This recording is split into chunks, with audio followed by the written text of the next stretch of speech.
Good morning, students. Our next topic is black body radiations. तो जैसा कि हमें पता है, जो क्लासिकल में स्टैटिस्टिकल फिजिक्स थी वो ब्लैक बॉडी रेडिएशंस को एक्सप्लेन नहीं कर पाई थी। तो ये क्लासिकल मैकेनिक्स की एक लिमिटेशन थी जिसको क्वांटम स्टैटिस्टिक्स ने एक्सप्लेन किया। और क्वांटम स्टैटिक्स की हम यहाँ पढ़ रहे हैं बोर-साइंस एंड स्टैटिक्स। तो बोर-साइंस एंड स्टैटिक्स ने ब्लैक बॉडी रेडिएशंस को कैसे एक्सप्लेन किया वो देखते हैं। सबसे पहले तो ब्लैक बॉडी क्या होती है, जो सभी रेडिएशंस को अपने अंदर अब्जॉर्ब कर लेती है। ठीक है, इन प्रैक्टिकल अगर हम देखें तो ऐसा कोई भी ब्लैक बॉडी ऐसी पॉसिबल नहीं है जो 100% सभी रेडिएशंस को क्या कर ले, अब्जॉर्ब कर ले। ठीक है, लेकिन जो फेरी ने एक डिज़ाइन की थी ब्लैक बॉडी, उनका लगभग 97% ऑफ रेडिएशंस उन्होंने जो उसके ऊपर इंसिडेंट हुई उनको अब्जॉर्ब कर लिया। तो ऐसी एक ब्लैक बॉडी हम जो फेरी ने डिज़ाइन की थी उसके लिए हम स्टडी कर रहे हैं। तो इसके लिए अगर हम देखें तो ये इसको जो फेरी ने डिज़ाइन किया है, ये कैसे डिज़ाइन किया है, ये consist of double walled hollow metallic sphere है। डबल वाल्ड है ये, हैविंग एक फाइन पिन, इसके अंदर एक पिन होल है जिसके अंदर से एंटरिंग पॉइंट है। ठीक है, तो the air from inside of the body is evacuated to reduce energy loss due to conduction. क्या कहता है कि इसके अंदर की जितनी भी एयर थी उसको हमने क्या कर दिया, रिड्यूस कर दिया है, बाहर निकाल दिया है, ताकि कंडक्शन की वजह से कोई भी एनर्जी लॉस इसके अंदर ना हो। इनर वॉल है उसको ब्लैक पेंट कर दिया है and conical reflector is fitted in front of the opening O. जो ये ओपनिंग ओ है इसके सामने ये एक रिफ्लेक्टर, कॉनिकल रिफ्लेक्टर हमने इसके अंदर फिट कर दिया है। जब भी कोई रेडिएशन एंटर करती है इस ओपनिंग होल से तो इट गेट मल्टीपल रिफ्लेक्शंस होंगे एंड इज ऑब्जर्व समवेयर, कहीं ना कहीं इस पूरी ब्लैक बॉडी के अंदर कहीं ना कहीं वो ऑब्जर्व हो जाएगा। Ultimately as most of the radiations जो इसके ऊपर इंसिडेंट हुई हैं और ऑब्जर्व हो जाती हैं तो it act as a black body. ठीक है, when a black body is heated, अगर किसी ब्लैक बॉडी को हीट किया जाता है तो ये क्या करती है, एमिट करती है ऑल टाइप ऑफ रेडिएशंस को, ये एमिट करती है, लगभग सभी टाइप की रेडिएशंस को एमिट करती है। The radiation inside the enclosure, अब इस एनक्लोजर के अंदर जो भी रेडिएशंस हैं उनका जो नेचर होगा वो डिपेंड करता है temperature of this enclosure and not on the nature shape of the enclosure. इसकी शेप क्या है, इसकी नेचर क्या है, उसके ऊपर डिपेंड नहीं करता, बल्कि किसके ऊपर डिपेंड करता है कि इसके अंदर जो जितना टेम्परेचर है उसके ऊपर डिपेंड करता है। ठीक है, तो due to the fact these are called temperature radiations. ठीक है, तो radiations coming out of enclosures have all characteristics as that of radiation inside the enclosure, है ना। जो बाहर रेडिएशंस आते हैं उनका जो नेचर होगा वो वही होगा जैसा कि उसके अंदर रहता है एनक्लोजर में। ठीक है, अब हम पढ़ेंगे एनर्जी का डिस्ट्रीब्यूशन किसी भी ब्लैक बॉडी रेडिएशंस के स्पेक्ट्रम से। ठीक है, तो जब भी हमने किसी ब्लैक बॉडी रेडिएशन का स्पेक्ट्रम को स्टडी किया तो हम यहाँ स्टडी कर रहे हैं कैडवाइल लूमर एंड प्रिंशियम इन 1899 में जो स्पेक्ट्रम लिया था यूजिंग फ्लोरोस्कोप प्रिज्म।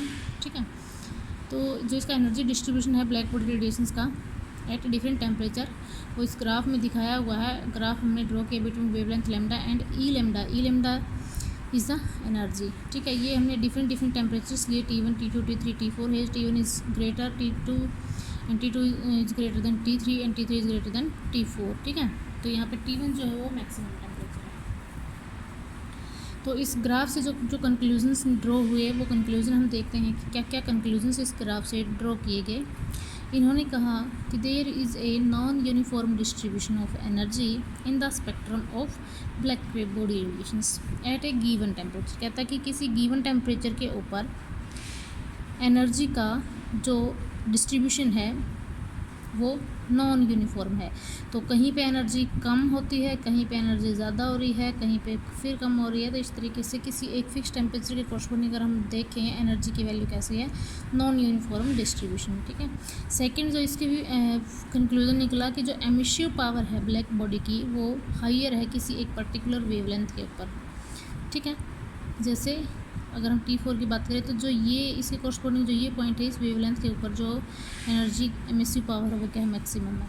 अब T3 टेम्परेचर के ऊपर देखें तो ये एमिसिव पावर मैक्सिमम इस वेवलेंथ की कॉरस्पॉन्डिंग आ रही है। ठीक है, थर्ड जो इसका कंक्लूजन है कि अमाउंट ऑफ एनर्जी एमिटेड पर सेकेंड इंक्रीज़ करती है with increase in temperature of the black body for all wavelength. कि अगर हम टेम्परेचर को बढ़ाते हैं तो अमाउंट ऑफ एनर्जी एमिटेड पर सेकेंड जो है वो बढ़ती जाती है जैसे जैसे टेम्परेचर बढ़ता है। अगर T1 को देखें तो जो इसका जो एमिसिव पावर है ये मैक्सिमम है T1 की कोरस्पॉन्डिंग, क्योंकि T1 भी टेम्परेचर मैक्सिमम दिया हमने। T2 जो है वो T1 से लेस है, तो इसका मतलब इसके कोरस्पॉन्डिंग जो एमिसिव पावर आई है वो भी अपनी इससे क्या आई है, अपनी लेस आई है। तो इसका मतलब टेम्परेचर जैसे जैसे बढ़ता जाएगा तो इसकी एमिसिव पावर भी मैक्सिमम होती जाएगी, ठीक है। नेक्स्ट जो इसका कंक्लूजन है कि at each temperature of black body there is a wavelength lambda m for which emissive power is maximum.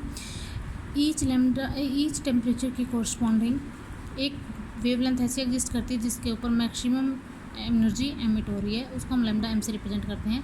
तो जैसे जैसे हम टेम्परेचर को बढ़ा रहे हैं, यह देखो मतलब हर टेम्परेचर के ऊपर एक पर्टिकुलर वेवलेंथ के ऊपर क्या है, मैक्सिमम एमिसिव पावर आ रही है, ठीक है। नेक्स्ट जो कंक्लूजन है वो lambda m is inversely proportional to temperature of black body, that is lambda m into T is constant which is Wien's displacement.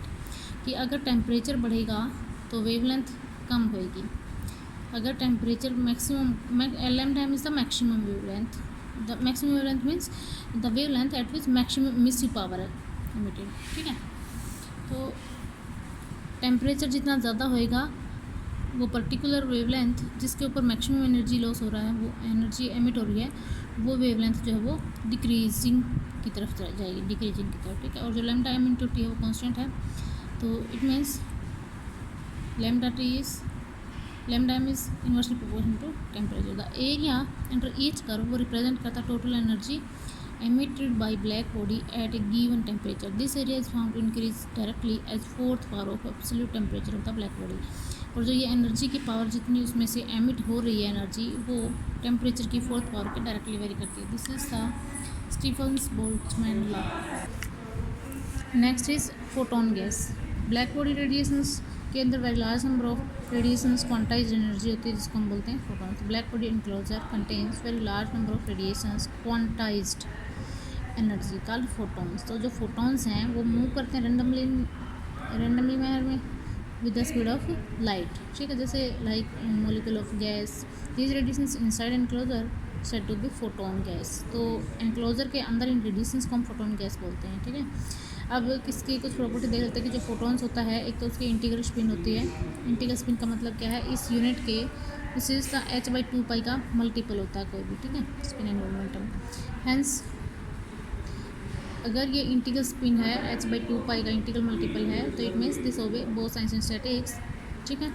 Photons का रेस्ट मास कितना होता है, 0 होता है, और जो एनर्जी होती है वो h में होती है। अगर मोमेंटम देखे हो h/c होता है, ठीक है। तो ये थे कुछ फोटोन्स के बारे में बातें। फोटोन एक्चुअल में इनडिस्टिंग्विशेबल पार्टिकल है और जिसकी स्पिन है वो 1 है, ठीक है, स्पिन इंटीग्रल। तो ये क्या करता है, ये पोलर एक्सक्लूजन प्रिंसिपल को ओबे नहीं करता है, क्योंकि ये बोथ आइंस्टाइन स्टैटिक्स को ओबे कर रहा है। बोथ स्टैटिक्स में पोलर एक्सक्लूजन प्रिंसिपल ओबे नहीं होता। इट मीन्स कि एक सिंगल लेवल के ऊपर आप कितने भी फोटोन्स को फिल कर सकते हो, ठीक है। तो photons are continuously absorbed and emitted by wall of enclosure of the black body, therefore number of photon may not be constant. एक और जो इसकी कंडीशन है वो ये है कि बहुत सारे फोटोन्स अब्जॉर्ब होते रहते हैं और एमिट होते रहते हैं, तो इसका मतलब उस सिस्टम के अंदर नंबर ऑफ फोटोन्स कभी कांस्टेंट नहीं होते। They do not obey the law of constancy of number of particles. ni is not equal to constant. This implies summation of d and I is not equals to 0. Therefore Bose-Einstein distribution जो formula required some modification. तो Bose-Einstein ने जो formula दिया था वो किसके लिए था, जिसमें ni constant होते हैं, ठीक है। लेकिन फोटोन्स के केस में तो ऐसा नहीं है, तो इसका मतलब Bose-Einstein डिस्ट्रीब्यूशन में कुछ ना कुछ मॉडिफिकेशन करनी पड़ेगी। तो फोटोन्स ऑल्सो है प्रॉपर्टी ऑफ पोलराइजेशन की प्रॉपर्टी है, एंड ये लेफ्ट हैंडेड और राइट हैंडेड पोलराइज हो सकते हैं। तो हमें सिस्टम को नीड है to treat it consist of subsystem मान लें। एक सब सिस्टम में लेफ्ट हैंडेड पोलराइज पार्टिकल्स और दूसरे में राइट हैंडेड पोलराइज पार्टिकल हों, तो जो वॉल्यूम ऑफ पोजीशन स्पेस होगा वो गेट डबल्ड हो जाएगा, finding the number of shells in the particular interval of momentum in phase space, ठीक है। Any number of photons can be there, कितने भी फोटोन्स आ सकते हैं एक पर्टिकुलर सेल में, जैसे अभी मैंने आपको बताया कि पोलर एक्सक्लूजन प्रिंसिपल को ओबे नहीं करता है, ठीक है। तो ये कंक्लूजन निकलता है कि जो फोटोन्स हैं वो सेटिस्फाई करते हैं assumptions of Bose Einstein statistics which can be use to study the black body radiations. को स्टडी करने के लिए जो हमने यूज़ किए बोस-आइंस्टाइन स्टैटिक्स, फोटोन्स भी उसी को ओबे करते हैं। कंडीशन सिर्फ ये है कि इसके अंदर ni टोटल ni कॉन्स्टेंट नहीं है, समेशन d ni 0 नहीं है। इट मीन्स बोस-आइंस्टाइन डिस्ट्रीब्यूशन में ही थोड़ा सा अपने मॉडिफिकेशन करने पड़ेंगे, ठीक है।